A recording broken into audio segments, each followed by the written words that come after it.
Welcome to Cinema Chop Shop. Watch, chop, retrofit.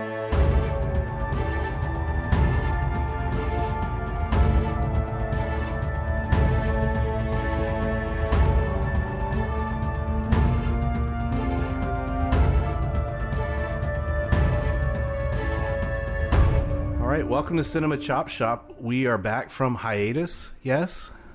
I guess. I hope you enjoyed the interlude with our interview with Kevin Smokler, the who's my BFF, your by the BFF, way. yeah, the co-director of Vinyl Nation. If you haven't seen it yet, we heartily recommend it, and we hope you enjoyed that episode.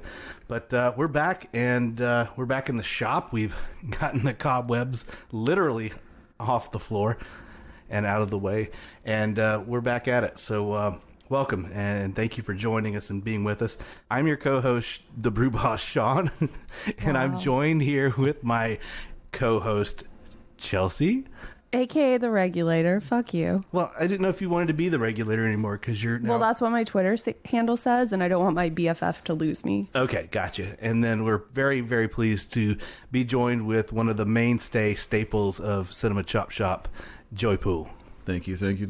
So when we ended up the season with Travis, we did say that we were going on hiatus and we were going to retool the Cinema Chop Shop format. And today is kind of our first kind of dipping the toe in the water, if you will, of what we're trying to do. We want to kind of do more deep dives into film and genres and kind of look under the hood of what makes some of them work and even some of those that didn't work, and get into the things that we would improve or how we would approach them differently, or even just kind of look at the ones that are just gleaming examples of what's really well done, and talk about, you know, the things that we truly enjoyed, and kind of, you know, look at them from multiple angles and get multiple perspectives from our guests, and just kind of have fun with it that way. Now, granted, we're still in beta. Yeah, this is a beta test. It really is. So if it sucks and you hate it, let us know. But if you like it, do please let us know as well. We're here today to talk about two films, and they are both of the same name, Nightmare Alley. The first film was released in 1947, and the other one was released in 2021. Both films are based on the novel Nightmare Alley. Chelsea, I believe you've done some back research about that you'll talk about later. I will.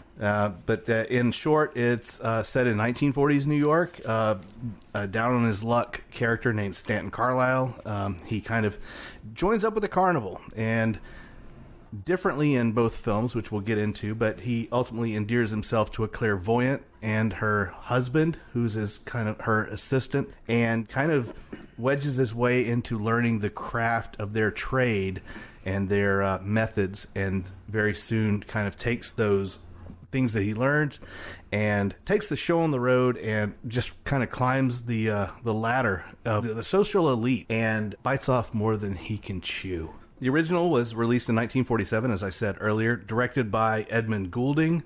It stars Tyrone Power, who was a kind of a Saturday matinee idol type character. And this was a role that he really wanted because it let him kind of stretch his persona and how people perceived him. He wanted some serious roles. Well, his story sort of reminds me of like Disney starlets, where they're like, I'm not a little kid anymore. I'm a grown-ass adult, and I want these roles. And that's kind of his mindset going into this. I want to shed this, you know, whitewashed good guy, like, I can do no wrong persona. Yeah. I have more to me than that. Let me do it. Yeah. And he was really a huge backer as to why this got made. Right. And, you know, these days they would just go full frontal and do, you know, released pics. Probably pretty shocking to audiences who knew him in his regular persona to see him in this movie playing completely against cast, too. Absolutely. Against his typecasting. Totally. For sure. Also in that cast was Joan Blondell. She played the clairvoyant. Great actress. Wonderful career. Colleen Gray, Helen Walker. And interestingly enough, you've got three women right off the bat who are in the top billing in terms of characters. The movie was released to mixed reviews, and as a result, it was a box office flop for 20th Century Fox. However, it was pretty quickly realized this movie's better than it was received, and kind of gained not only just cult status, but kind of that this is a true gem that people will appreciate down the road. And Joey, you were just saying before the show that, and I, like you, I didn't really know about this movie until just recently. It wasn't on my radar at all. I think if you count this as a film noir, which I do, despite the fact that it doesn't have the typical film noir subject matter, although at its heart it's black, so it is definitely, I think, would qualify. It's in the rarefied air of some of the best movies, noir movies of the era, but it's not one that I'd even ever heard of until randomly stumbling onto it maybe 2 years ago. I think when Criterion put it on the Criterion channels when I first saw it. Same for me. And it was, I mean, just blew me away. It's a great movie. Well, I think what happened with this movie was the book was written in 1946 and released then, and the movie very quickly after, because Power was really on board with this. He was like, I need this. We need to make this. I want to be a part of this. And then when he died in the 50s, it was re-released and it got a little bit better review and people were like, oh yeah, this is great. This is awesome. But I think we're all kind of too far removed from that to hear about it. Right. I'd be curious to know, and I haven't read the book, and we were talking before recording, you said you want to read it. It's on my to-read pile too, and I'm dying to know which one of the two versions that we're going to talk about today is more true to the book itself. Oh, don't worry. I haven't read it, but I've done some research. Okay, I can so tell you have that answer from me. Yeah. Okay, good. Awesome. So the next film was released in 2021, and it was directed by the great Guillermo del Toro, Oscar-winning director, huge cult following, as well as a huge mass following as well. Also has a really widely varied filmography that runs the gamut from Kronos and Pan's Labyrinth to Pacific Rim. Yeah, and one thing that Guillermo does very well is that he does a great job of making the grotesque look exquisite on film. And we'll get into that as well a little bit later. With this film, he had an opportunity to kind of showcase what he's all about and really get into his sweet spot that wasn't necessarily part of the original film. So the 2021 version got a box office of $39.6 million. Pretty decent return, especially in 2021. We're talking post-pandemic, so, you know, that's pretty good. This had to have been one of the first big feature films back in real theaters, right? I think you're correct on that count. This one stars Bradley Cooper as the character of Stanton Carlyle, and he is joined by Cate Blanchett, who plays the Dr. Lilith Ritter, and she enjoyed an expanded role in this version over the 1947 release. Also starring the great Toni Collette as the clairvoyant. David Stathern plays Pete, the husband of the clairvoyant. Underrated character actor, that guy. Oh, he's so good. And then, of course, we have Rooney Mara playing the role of Molly. I have so many problems with that. So why don't we jump right in and talk about these characters and the modern day actors versus the 1947 actors. Who brought more to the table? What performances did you enjoy? What stood out to you in those regards? All right. Well, Joey, I'm going to answer your question throughout the podcast because there's stark differences between all three of them. One of them, and this is why I'm super excited to read this book, Stan in the book, after all of this stuff goes down, before he really descends just into darkness, becomes a reverend and starts a church. Oh? None of the movies touch that. Okay. None of them. But like his equivalent to becoming a reverend would be like us, I guess, going online to be ordained as a minister. Like it was a little bit shady, but he did legitimately start a church and people followed him. How sincere is the transformation? Because there's a thin line between televangelist, traveling preacher, and what Stan does for a living. The he is still a con artist. Okay. For sure, under that guise. And I'm curious how that would have played out in a movie, but I understand why directors don't want to touch it because it's pretty polarizing. But that's one clear difference where I'm like, wow, Stan is clearly way more effed up than anybody thought. Well, I was going to say that, and this goes back to the casting as well, but one of the things that Del Toro tries to do with the extra 45 minutes of runtime, it's a much longer film, is give almost every character, with one major exception, which I'll leave to Chelsea since she's excited about that, but almost every major character gets way more backstory and is arguably more complex a character than in the original, which I think is mostly successful, but falls flat in one particular area, which I'll talk about later. With who? I think that the psychoanalysis scenes, okay, perfect. that between, and Cate Blanchett's great in the role, don't get me wrong, and I like that role is expanded, but in the original there are no psychoanalysis scenes between Stan and Lilith is her name. Yeah. And to me, it just seems kind of hackneyed in the original, and it's an attempt to get them on screen together more because their chemistry, admittedly, Well, they is wanted great. more screen time for Bradley Cooper, and that definitely offered that. Yeah, but the scenes themselves, that to me, there would have been a better way to beef up that character. That to me is the only real flaw in the original version. Every other attempt that Del Toro and the writing staff tried to do to increase all the backstory on all the characters and make them more complex, I think with that exception, work. So based on what I found out about the book, which is why I think you'll be excited to read it, is both movies really fall short on that, especially with Lilith and Stan, the character development. Like it's not there. Lilith and his sessions become a little bit more apparent within the book to the point where she shows or references like his chart, which indicate that he has sort of a personality disorder, but like detailed notes about it because they've had many. I don't know exactly how it starts. I haven't read the book yet. I just watched a YouTube video from the most adorable creator I've ever seen in my life. Her channel is called Why the Book is Better. Check her out. Why She's the book cute. is better. She's Sounds cute. like it's right up your alley, dude. She's so cute. It's right up your nightmare alley. You mentioned the expansion, and I'm sure the book does go into a little bit more detail. But Wait. Sorry. Why the book wins. Why the book wins. Sorry. Okay. I knew I was saying it wrong. No, it's okay. The Stanton Carlisle character in the 1947 version, we kick off the movie and he basically rolls right into the carnival because he was born for the carnival.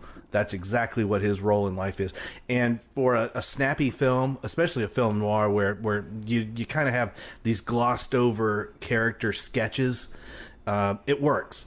In the Del Toro version, we have this backstory about the father, the floorboards, the burning house, as kind of this motivation that this guy's got a dark history, and then he kind of rolls into town and he sort of kind of surveils the carnival, and learns about the geek beforehand, and then decides to throw his hat in the ring. Which one of those stories for you in film works better? I think you could argue, for me, I think you could make an argument for either one of them. I think that the Stanton in the Del Toro version in 2021 is more complex and has more of a backstory, for better and for worse. It's part of what makes the new version tries to very consciously, I think, muddy the moral waters a little bit. Stanton is not, I wouldn't say likable in either one of them, but he's more of a true villain in the remake.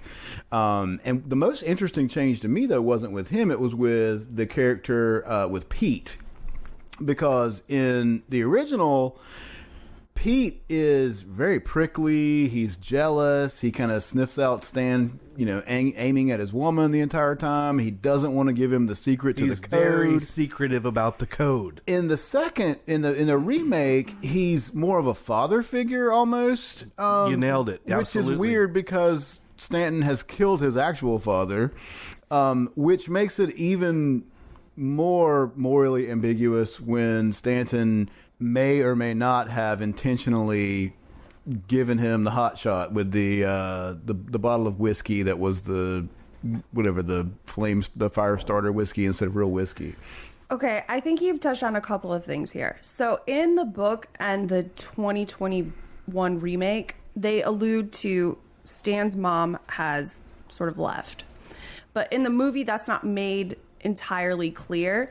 But I think, and again, I have not read the book, so I don't know entirely, but I think Guillermo took some liberties with developing this relationship, because I don't think Stan is angry with his dad as much as he's angry with his mom, which really translates into why women are props for him. They're accessories. It's like, he's a man, so what new watch can I wear today? It's very much how he treats them. Which I think is really interesting, because that actually plays into the noir aspect of this movie, where you have three femme fatales, essentially, and in the end, he gets outconned by all three of them. So it kind of feeds into that message. But how does he get outconned by Molly? She's, last man standing, especially in the newer version, because she's instrumental in scooping him back up and bringing him into the fold with the carnival, where he ultimately becomes the geek. She also becomes the savior in the original, too, when he becomes the geek at the end of the film. She comes in to save the day, and there's the implication that she's going to save him from that life. Well, and that's kind of the problem, because the whole reason that they put that in, because it's not in the 2021, it's not in the book, the studio was like, oh, this movie's really sad. We need to not have like this sad ending. Yep. And it's such a bullshit play on this weakness on women. And fuck her, she would not do that. Especially the Molly in that version, the 1947 one. No fucking way. Yeah, she was a bit of a badass. Absolutely not. Yeah, she'd been putting up with one weak man for her basically his entire life, and Pete, taking care of him, literally. And then she ends up doing the same thing with Stanton after he basically has sold her down the river. It's sort of interesting to think about, because in the remake, she's not with Pete, she's with Bruno, who is kind of dumb, but like physically on the outside is the strong man. Yes, there's more of that relationship in the remake than there is in the original. And also in the remake, Bruno's played by the great, why is his name escaping me? Ron Perlman. Thank you. And he physically holds the family together, and that, I think, was effective, very well done by Del Toro, because visually communicating that role was spot on. Let's talk about the geek for a second, because we've already mentioned it a few times. We've given away the ending. Spoilers. Well, we always do. But hey, sorry. It's a companion piece to the movie. You should watch the movie first. I know, right? You still are missing a ton. I think if you're listening to this podcast, you probably have seen this movie. Otherwise, you wouldn't have keyed in on it and said, I want to learn about this movie I haven't seen. You mentioned in the original film some of the happy ending. That was a very rough point. In historical context, this was at the height of the Hays Code, so there were a lot of things they could not do with the geek that had to be hinted at. They could only tease about the grotesquerie in terms of what was really going on. Then I mentioned Del Toro, being a master of making the grotesque exquisite. This is where he really got to flex his muscles quite a bit in terms of showing some of that nastiness and the brutality and savagery. Not only what was going on physically with the chickens and all that stuff, but also the manipulation that was happening at the hands of the carnival guy. That's a significant narrative difference in the two as well, because in the first movie, I think Clem, is the yes, the name of the head of the carnival. Yep. He explains how a geek comes to be through alcohol problems and whatnot. But in the remake, Clem, as played by Willem Dafoe, in a typically creepy turn, very consciously creates the geek by manipulating and spiking with opium. Exactly. Well, and that's why I think at the end of the day, the remake is sort of geared towards more of our modern times and is actually a take on the opioid crisis. For sure. Yeah. Because in the book and in the original, no, we don't see the geek biting the head off the chicken. Mm-hmm. But in the book, it's explained the geek doesn't actually bite the head off the chicken. they use a razor. And I don't know what is more fucking horrific. Having, like, at least a little bit of knowledge, knowing I can't fucking bite the head off this chicken, or just doing it. And I'm sort of curious if Del Toro read this book and was sort of playing on that a little bit, because it was really graphic in that, but I'm really struck by that. Well, you mentioned, you know, the opium in the original, you know, Tyrone Powers Stanton. He kind of deteriorates into the geek over a sequence of events, and he's made to choose his doom. Whereas in the newer version, it's like Bradley Cooper didn't really have a choice because, bam. You wake up and I'm the geek. He becomes, there's this like sense of self-loathing too. He becomes this thing that he was trying to escape, and it is inevitable. But I think on some level, the character feels as if he deserves it. Yeah, because he's done so many horrible things over the course of the film. Slightly different in both versions. He's, you know, he's used Molly. He's manipulated these poor people who are just looking for, try to get in touch with their loved ones, who aren't nearly as sympathetic in the remake either.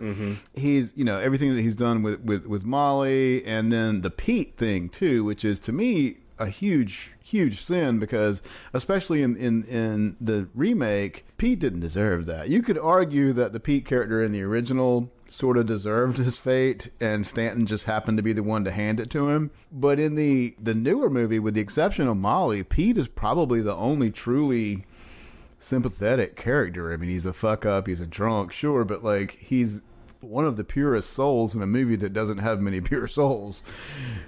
Well, and Stan sort of bringing the wood alcohol to him is supposed to be incidental in all of them. And I'm not sure it translates that way. It does to some people just based on some of the research. There seems to be, like in the original, there's some ambiguity about whether he meant to do it or not. Well, and that's what's in the book. He just brought it to him because he was more focused on, I need to figure out this code. But wood alcohol, welcome to chemistry class. Uh-oh, here we go. Does anybody know what wood alcohol is? I'm going to say no. Okay, so essentially you're drinking methanol. It's not so dangerous just drinking methanol. It's what happens when your body metabolizes it. So it's going to fuck up your eyes, and it takes little as like 10 milliliters, which is not a lot. Less than like a cup. And you'll go blind because it fucks with your nervous system. But what happens in your body is it turns it into formaldehyde, and then from there it turns it into formic acid. Oof. Which is not super fun. But like, apparently during the Prohibition stage, the government was trying to curb people from drinking. They'd spike alcohol with methanol, like intentionally poisoning people. And like senators were like, this is just, you know, excused murder. This is fucked, because if you get too much of it, there's no coming back from it, or you'll go blind. Most likely, even a little bit, you'll go blind. For sure. I thought that was fucked. That is. Anyways, horrific death. Not fun. Continue. Well, I'm glad you brought this up. This is something I mentioned to Joey last week, which was alcoholism and just generally alcohol consumption around this era. You were either a teetotaler or you were a blind drunk. It just there's very hence where that fucking term came from. Thank you. But there's very little middle ground on film in Hollywood. If somebody drank alcohol, that meant they were a violent person, an irresponsible person who was going down a very bad path. I wonder how much of that has to do with cultural conceptions of alcohol and alcoholism at the time, and how much of it is just lazy writing.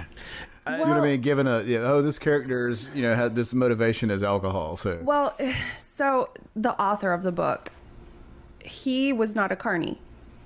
He was like a medic in some civil war. I can't remember which one. And he was talking to somebody who was a carny and told him this story about the geek. and it haunted him, and he could not get rid of it. He was like, I have to write this down. I need to get this out of me. And this is where the book sort of came from. But he himself was an alcoholic. He was a habitual cheater. He was never content with where he was in life and tried to find sort of guidance on how to be better. And he sought it back in this day through religion, first of all, and therapy. And those two things, sort of hearing this, ring a little louder in my ears where I'm going, oh shit, fuck, wow. He's painting these both as terrible, terrible fucking things. He also dabbled in Scientology and said, fuck that noise, I'm out. Wait, how old is Scientology? L. Ron Hubbard, it'd be about the same time. The book came out in 46 and he lived afterwards. Oh, wow. I did not know it was that old. I thought it was a much younger religion. No, you should look into the sea captain L. Ron Hubbard. Yeah, I know the basic history of the religion, but I thought this was something that came about in like the 60s. I didn't realize it was. No. Oh, wow. Okay. Let's talk about then some of these other characters in the film. We touched on Pete. Pete was more secretive with the code. You mentioned Stather and being more bubbly, more of a father figure, a mentor. Xena, the clairvoyant.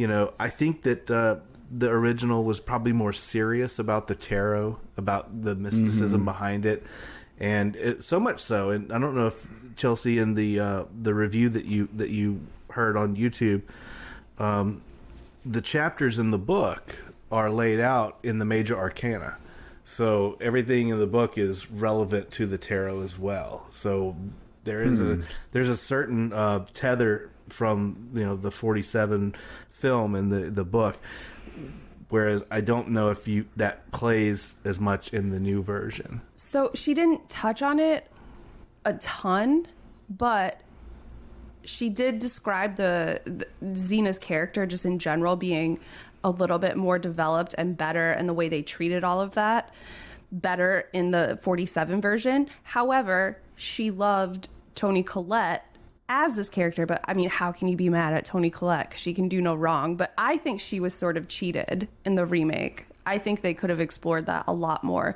The relationship between her and Stan was just sort of stepped on, and that was one of the things that I loved in the original. Yeah, because there was a lot of sexual tension in the 47 version that did not come across in the 21 I think version. it's there in the book, but again, I'm speculating based off of a review. Like almost everybody, with the notable exception of Pete, she's much less innocent in the remake than she was, I think, in the original. Yeah. So let's talk about Molly. Oh, Molly, of course, being the assistant to Stan when they take the show on the road, ably played in the original film. She was the faithful assistant. She was there for him. She was there to get the battle scars and learn the trade and just climb the ranks in the social echelon. And Stan shit all over her. And that's the story. And in the new version, you have Rooney Mara playing the role. And for my money, and I don't feel as strongly about Rooney Mara as Chelsea does, but for my money, I think that she was a bad casting choice, because she just did not have any of the charisma that the original did. it's not that I don't like Rooney Mara. I think she's a great actress. There's an innocence and I'm going to say this wrong. Naivety. Yeah, thank you. About her that doesn't come across with Rooney. She's too hard. She's too street smart. I wonder how like it. I don't know how much of that to attribute. I agree with you, and I hadn't really thought about that until you said it, but I do agree with you. I don't know how much of that to attribute to the actress and how much of it to attribute to the way the character's written and handled, but that is certainly a valid I just critique. felt like every time she was on screen in the 21 version that it just deflated the scene. Even the big finale with the con. Oh shit! I'm gonna fuck your minds up about this. Okay, good. But with the finale with the con with the ghost, I felt that she really sucked the life out of that scene, whereas in the 1947 version, it was like, oh my God, they're fucking doing this to this man, and holy shit, what's going to happen? And I was really on the edge of my seat, but to be fair, I saw that version first. But still, the performance, I definitely got it from her, whereas Rooney Mara, I just kind of felt like she was going through the paces. And I did not feel any kind of chemistry between her and Bradley Cooper. No. Certainly not as much as there was between Bradley Cooper and Cate Blanchett. Correct. Absolutely, I agree. I feel like there's one other major plot variation that we haven't really touched on yet, and it's one that I have kind of mixed feelings about. And it's the character of Ezra, who is the old man who becomes the unwilling dupe near the end of the film. In the original, he is this very sympathetic character who's looking to find his daughter, his late daughter, and in the remake, he's a terrible person. He's like a capitalist. That he's a capitalist pig. It's hinted at that he has perhaps raped and murdered young women who happen to resemble this lost daughter. Yeah. And so I have mixed feelings about it because on the one hand, it's a much more fully realized character than it is in the original. It's not nearly as cardboard and flat, but it also takes some of the sting out of what Stanton is doing to him, because you almost feel like he deserves it in some ways because he's such an asshole. And here's the thing. So I think his character in the remake is sort of a play on Mrs. Peabody in the original and from the book, because the judge and stuff, they don't exist in the book. Guillermo just said, fuck it, we're doing this. And I also think that they're kind of a play on that same thing. So she had a daughter that she lost. And in the 47 one, he sees her in one of his shows and he's like, your daughter's talking to me, blah, blah, blah. And he goes and like does a reading for her in the book, convinces her her house is haunted, tells her that she needs to like go to California. And she ends up dying, but she changes her will to leave her house and everything to Stan. I sort of think that both directors pulled from that a little bit more, and apparently it goes more in depth in the book, and it's pretty fucking horrific what they've done to this lady. And I'm not sure that would translate on film had you not explored that more, but also you have all of these characters that you need to explore. It'd be like a 4-hour movie. Yeah. You said something, and this is kind of out of order, but you said something about the original, and that is Stan's mercenary attitude about just stepping on anybody that's in his way. And basically, Stan is a narcissist. Especially in the 1947 version. I disagree. You disagree? Hell yeah. I think that he is all about Stan, and he's all about charming the pants off of people that will benefit him, and he has the sole intent of climbing that ladder, and that ultimately is his downfall because he sees nothing but Stan. And I think Stan is probably more redeemable between all three of them. Again, haven't read the book, just based on what I heard. I think Stan's more redeemable in the 1947 version than the other one. Okay, how so? So, the relationship between him and Molly is not fucking romantic. It's fucks. And I think where you feel that way is because of Rooney Mara. Because their chemistry, and she's not so naive and she fights back a little bit more, sort of fucks that, and you lose that.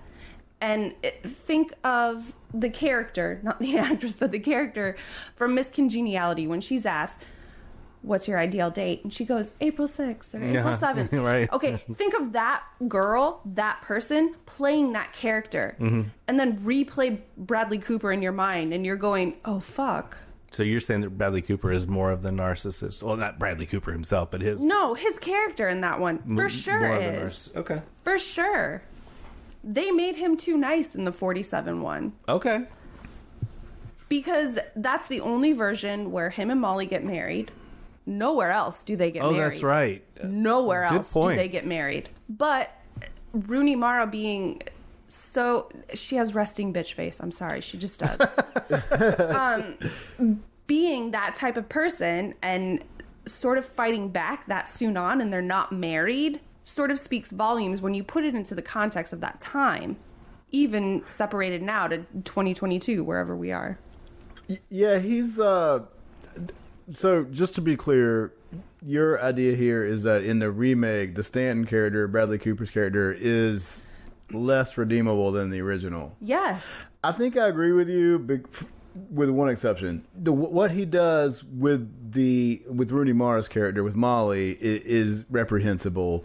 What he does with Pete in the original makes a little bit more sense than it does in the remake, which is it's wholly unforgivable because Pete is something of a sweetheart actually in the original. But then that's complicated a little bit by the Ezra character, who's thoroughly reprehensible. But it is worth noting that in the remake, he murders that guy. And he murders the bodyguard too, right? Yes, he does. Whereas in the original, he basically just punches his way out of the situation and goes on the run. Well, in the book, he doesn't really murder anybody. He just sort of accidentally kills a cop on his descent, somebody that's trying to arrest him for train hopping. But this is why I say I think the book ties them both together, and I think if you could marry the movies, they would be great. But again, none of us have 4 hours to give to this character development because they are all so fucking complex. So what's your bottom line as far as which is the better film? Shit, I don't know now. I gotta read this book because I'm sorry. There's so many things that I have found out about this book. Like, okay, here's where I fucking blow your minds. In the book, when Stan and Molly do the thing with Grindel, Stan convinces Molly to have sex with Grindel. Oh. Okay. Wait.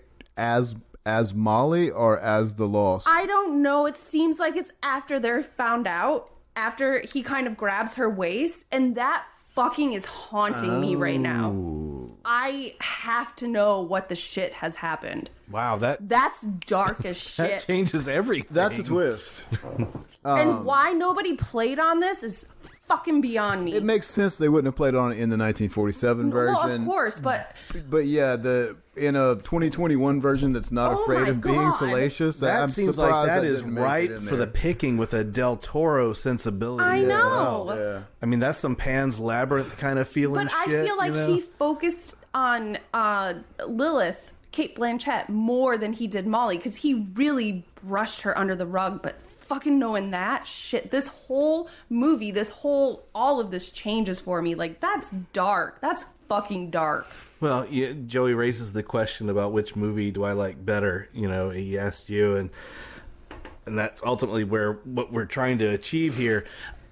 For my money, I think that this forced expansion on Lilith's character, as much as I like Cate Blanchett, I felt was unnecessary. And in terms of how it works for the film, I think the hinted backstory about Bradley Cooper with the father and the floorboards and the fire was unnecessary. I don't think it served anything for me. I prefer, personally, a much snappier storyline, which is why the 47 version appeals to me. And ultimately, I think that's my favorite out of the two. If you give me the choice which one I'm going to pick up and watch or look on my streaming services. Well, I mean, knowing that, like, or not knowing about Grindel and Molly, oh God, haunted. I love that aspect about the original movie with Lilith. I love that she was so stealth. I know in the book they go into more depth about it. I know you kind of know what's going on, but I don't know the details of it, so I'm not sure. But I really did hate it in the remake because, especially in 1947, can you imagine a stealth woman that's like, fuck all of you, I win? It's a great motif in noir films where the femme fatale just kind of does that, and the man who thinks he's the hot shot and he's got it all under control just gets completely steamrolled. Joey, it's on you now. As to the question of which is the better movie, Yeah. well, first of all, let me preface everything I'm going to say by saying that they're both very damn good movies. They're both Really damn are. fun movies. I think that Del Toro attempts to improve upon and further develop a film which is almost flawless to begin with. And he does that on two fronts. One, stylistically, it's just more lavish. There's that, and it's just dripping with like Art Deco opulence. It's a beautiful fucking movie, the 2021 version. It's much more salacious in terms of the violence that's shown on screen. That's all part of just kind of the times. So stylistically, it's a wash. The second thing he tries to do to improve upon it is to give almost every character more backstory and thereby sort of muddy the waters morally, so to speak. And on that front, I think it's somewhat mixed returns. I don't mind Stanton's backstory with the father in the original. I do agree with Shawn that it's probably unnecessary. I like that Ezra is a much more well-developed character, but it also makes it less satisfying in some ways because he almost deserves what happens to him in the original, which takes some of the heat off of Stan. Molly, as Chelsea handled earlier, is much lesser of a character in this one. So on most of the fronts, I think the attempts at developing it further and improving it work pretty well, but you might argue that it's a more emotionally complex movie, but it's not as perfect a movie as the original. I agree. I think both directors were stuck, and again, have not read the book. It's called Why the Book Wins. Go to the YouTube channel. The book is called Nightmare Alley, I'm assuming. Well, no, but the review I listened to. Oh yeah, but because I have not read it, and I'm so curious now. I think this book is just saturated with character development that we are not privy to, and even just based on some of the subtleties she said in her review, I'm like, holy shit, I'm just wondering. But what director could do that? It reminds me of like people adapting Stephen King novels. 9 times out of 10, they do not fucking work because he has so much goddamn detail with everything that you have this whole narrative and this whole world painted in your mind that nothing will match up to it. And I think they're both fighting against that. Speculation only, but I just wanted to... But I have one more mindfuck for you. Go for it. I'm still reading the book, and I feel like anybody who loves these will still read the book after I tell you this. So in the book, Grindel doesn't die. Okay. As Stan is on his descent into geekhood, he finds out that Grindel gets engaged to Molly. No. to Lilith. What? I know. Wow. Beyond that, I don't know anything. I'm so fucking curious now. Wow. Now I want to see the Del Toro Part 2 version where it goes into that. The spirit. I do want to say, for Del Toro, it takes a brass pair to remake a movie like this because it's one that it's a damn good movie to begin with. It's one that has achieved, if not legendary status, like a cult sort of status, and it mostly succeeded, I think. Yeah, I think it does take a brass pair when you're talking about film nerds like us. It does. For the public at large, I guarantee you that most people haven't seen the original. That's true. So it's kind of a ripe for the picking kind of story for him to grab a hold of. And yeah, I don't want to sound like I'm knocking the 2021 version. I enjoyed it quite a bit, and it was good. I really liked several elements of it. And, you know, as I mentioned, Del Toro flexes his muscle on what he does best when he sees the opportunity, and it wasn't in a shoehorn kind of way either. No. So my hat's off to him because it could have been very easy for him to kind of invent some other things that could have been more graphic that he didn't take the bait. So, you know, good on him for that. Well, yeah, with Lilith especially, just in the remake with Guillermo, I feel like he sort of foreshadowed what was going on in the book, because she is the one that gets Stan to drink, like essentially sort of poisoning him. And I almost wonder if he saw her more as a villain than anyone else in this book. Because it seems like he doesn't have a shit ton of respect for Stan. Not really. Mm-hmm. He's a narcissist who gets caught under his own ego at the end of it. But her, she's a little different. And another reason why I'm so curious to read the fucking book. But honestly, for me, I watched the original, and then like a week after I saw the remake. And I feel like that's how you should watch it, because I think both movies have to be together. I really do.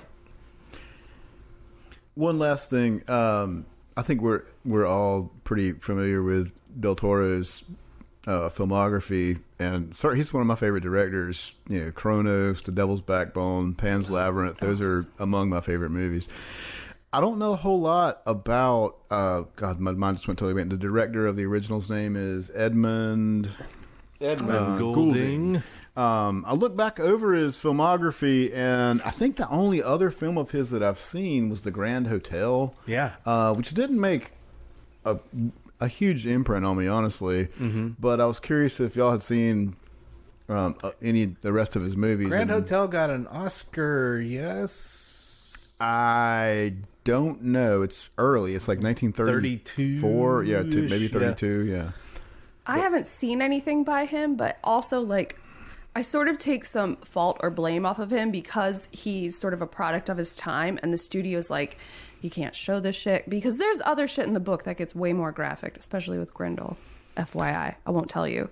But he has to conform, like making Stan and Molly get married, not a thing that happens, and he sort of strings her along even more, which...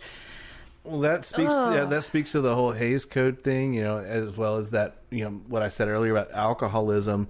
I think if you're going to show alcohol in the Hays era, it's like you've got to make it bad, you know. And I think that he was shackled by some of those restrictions, and for sure he made them work. This is almost like a reefer madness for alcohol. That's kind of what, just based on what I have learned from this book, and like what has gone on in Prohibition hysteria, like, or Prohibition era. Yeah, for sure. It reads the same fucking way. Mm-hmm. Yeah, let that be a lesson to you kids. If you drink booze, you're going to end up in a cage. You're going to die. Biting the heads off of chickens. So don't do it. Except they only bite the heads off of chickens in one of them. So, well then, is there anything else on the cutting room floor that we need to bring up about this? I mean, I could talk for like 6 hours about this. I know. I think we've done a good job. I think we need a part 2 after I read the book. Watch both movies. Oh, Yeah, absolutely. You have to. You have to watch both of them. And then when you're finished with that, watch Freaks. Yes, Todd Browning's. Yeah. Oh, that's a good companion piece for both of these movies. There are some great carny movies out there to watch, and it's almost like a subgenre of its own, because there's so much strange, nightmarish imagery that goes with it. And then read Catherine Dunn's Geek Love.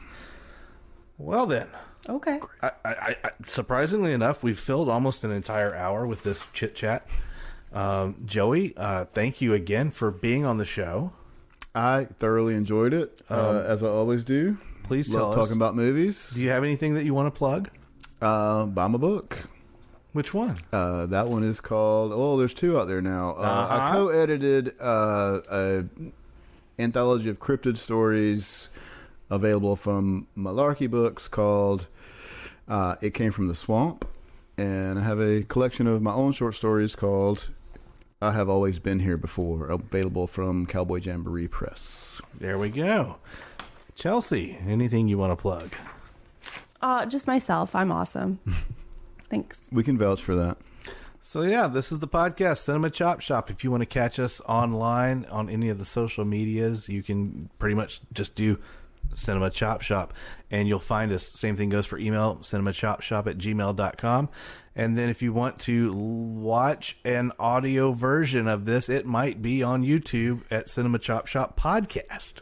Hey, and also like at us at Twitter, Instagram, and email about what you liked from this, what you didn't like from this, what you want to see, what you don't want to see, that kind of thing. Let us know because we're still in beta. Yeah, I mean, this was kind of my idea of. I like both of these movies. I wanted to do like a head-to-head compare contrast on a old film plus a remake, which kind of speaks to the original format of the show. We can do that again, or we can go explore other venues. So let us know what you like and didn't like, and that's it. I mean, we're gonna try to be back in a couple of weeks with a new episode about a cursed film. Oh, everybody, go to Shudder and subscribe because they have a great library. Not sponsored, but Shudder can sponsor us if they want to. And watch the show Cursed Films and look at the Twilight Zone episode because I think you'll be excited. Yeah, we're going to be talking about Twilight Zone, the movie, the 1982-ish release, produced by Steven Spielberg, directed by Steven Spielberg, John Landis, George Miller, and Joe Dante. So we've got 4 little stories in there, plus a very horrible, tragic accident that happened, and we're going to talk about some of the fallout and aftermath of that. So please tell your friends, tell your mom, and subscribe and tell everybody to like us and love us. And again, seriously, this is a work in progress in terms of our evolution. So please let us know what you think. And from that, we're just going to log off. And do we want to say the thing?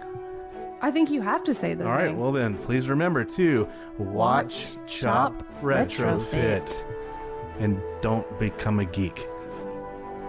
Or a Molly. Don't do Molly. Well, I do kind of miss singing, let's all go to the lobby. I know, right?